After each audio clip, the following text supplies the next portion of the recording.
স্বাগতম। আজকের বিশেষ আলোচনায় আমরা তুলে ধরব ভারতের রাজনীতির দুই গুরুত্বপূর্ণ মুখ, নরেন্দ্র মোদী এবং মমতা ব্যানার্জি। প্রশ্ন একটাই, বর্তমান রাজনৈতিক প্রেক্ষাপটে কে এগিয়ে?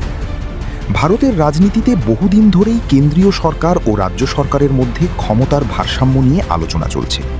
একদিকে রয়েছেন প্রধানমন্ত্রী নরেন্দ্র মোদী, যিনি ভারতীয় জনতা পার্টির নেতৃত্বে দেশজুড়ে শক্ত অবস্থান ধরে রেখেছেন। অন্যদিকে পশ্চিমবঙ্গের মুখ্যমন্ত্রী মমতা বন্দ্যোপাধ্যায়, অল ইন্ডিয়া তৃণমূল কংগ্রেসের প্রধান, যিনি রাজ্যে নিজের শক্ত ঘাঁটি গড়ে তুলেছেন। নরেন্দ্র মোদীর জনপ্রিয়তা এখনও জাতীয় পর্যায়ে বেশ শক্তিশালী। উন্নয়নমূলক প্রকল্প, আন্তর্জাতিক সম্পর্ক এবং শক্তিশালী নেতৃত্বের ইমেজ সব মিলিয়ে তিনি এখনও দেশের অন্যতম প্রভাবশালী নেতা। বিশেষ করে উত্তর ও পশ্চিম ভারতে তার দলের প্রভাব বেশি। অন্যদিকে মমতা বন্দ্যোপাধ্যায় রাজ্য রাজনীতিতে এক শক্তিশালী প্রতিপক্ষ। তার জনসংযোগ, সরাসরি জনগণের সঙ্গে যোগাযোগ এবং সামাজিক প্রকল্পগুলো পশ্চিমবঙ্গে তাকে জনপ্রিয় করে রেখেছে।